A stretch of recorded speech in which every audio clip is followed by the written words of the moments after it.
বুঝো বাবা। ভালো আছো? ভালো আছি, মন্দ আছি, খেয়েছি কি খাই নেই, এসব আলাপ চালিত করার সময় নেই। আমার কাছে time is money and money is time. যে কাজের জন্য আমরা এসেছি সেটা নিয়ে কথা বলি। হ্যাঁ ঠিক আছে। আপনার মেয়ে অথচ আমাকে ভালোবাসো, আমাকে বিয়ে করতে চাই। সোনেক jealous unforgivable and feel the match day. হ্যাঁ ঠিক আছে।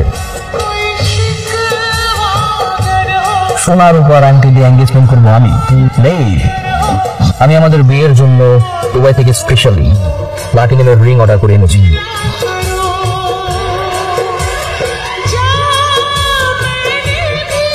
তোর ভার্সিটিতে ঢুকার ভিসা কে দিল রে?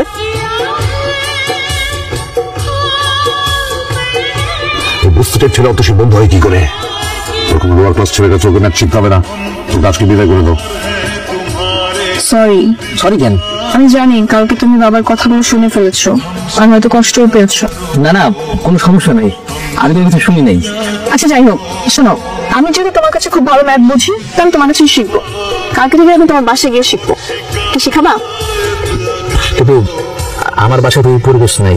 তো সমস্যা কোথায়? তুমি যদি এরকম পরিবেশে পড়ে ইউনিভার্সিটি টপার হতে পারো তাহলে আমি কেন পারবো না? বুঝছো? আচ্ছা ঠিক আছে। বাবা আমাকে একটু চাবেন। ঠিক আছে দিচ্ছি। কি করতেছো নিশো? মাসে মাসে থাকতে পারবা, ভাড়া দিবা না? এইরকম ভাড়াটি আমার দরকার নাই ভাই। আমি আপনার বললাম তো আমার 2 দিন সময় দেন, আমি আপনার সব টাকা দিয়ে দিতেছি ভাই। এই তোমার তো সময় দিতে দিতে আমার ঘড়ি নষ্ট হয়ে গেছে, তোমার সময় দেওয়ার আমার টাইম নাই। ডাক্তার বুঝ করেন চলে যাবা। ভাই আমি না নতুন টিউশনে বসি, টিউশনের টাকা বলে আমি আপনার টাকা দিয়ে দিতেছি। এই তোর পকেটে 2 টাকাও নাই, তুই টিউশনি করে তুই খাবি না আমার টাকা দিবি? কই যাচ্ছিস? তোকে বললাম না রাইসুল কাছে আমি টিউশন করবো, এটাই ওর বাসা। ও কেন বেশি টিচার অভাব পড়ছে? না, বাট ওর কাছে আমি খুব ইজিলি বুঝতে পারি, দ্যাটস ওয়াই। আচ্ছা বুঝলাম না, তুই তাকে পাঠানো হচ্ছিস কেন? আমরা ওকে কিছু বললে আবার কি প্রোটেস্ট করছিস? ব্যাপার কি? দেখ এমন কিছুই না, ও খুব সমস্যা হলো একটা ছেলে। আমি জাস্ট তোকে সাপোর্ট করতেছি, দ্যাটস ইট। শুধু তুই সাপোর্ট করতেছিস, আমরা তো মনে হচ্ছে তোকে ভালোবেসে ফেলেছিস। দেখ ভালোবাসা টালোবাসা এখানে কিছুই না। তোরা হয়তো খুব রিচ কিড, স্মার্ট, ড্যাশিং ছেলে পছন্দ করিস, বাট আমার জাস্ট একটু আলাদা। আমি সবসময় চেয়েছি লাইফ পার্টনার হিসেবে একজন সহজ সরল, অনেস্ট, কেয়ারিং মানুষ, যেটা আমি ওর মধ্যে দেখতে পাই। বাই। শুক্রবার আমাদের বিয়ে হচ্ছে। পার নামাও, বাবাই বিয়ে হচ্ছে না। আমি যে রাইসুলকে চিনতাম, যাকে ভালোবেসেছিলাম, সে রাইসুল তুমি না। তোমার পরিবার, তোমার ফ্যামিলি এই রাইসুলকে পছন্দ করে, এই রাইসুলকে না। বিয়েটা আমি করবো, আমার ফ্যামিলি না। আমাকে অপছন্দ করার কারণ? তোমার অহংকার। আঙুল ফুলে কলা গাছ হয়েছে তোমার, ঠিক হঠাৎ করে পাওয়ার টাকার মতো। তোমার মতো একটা অহংকারী মানুষকে বিয়ে করলে আমি কখনোই সুখী হবো না। তুমি আসতে পারো।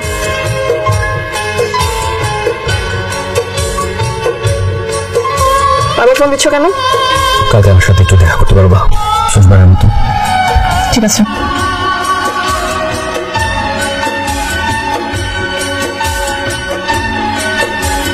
কি ব্যাপার?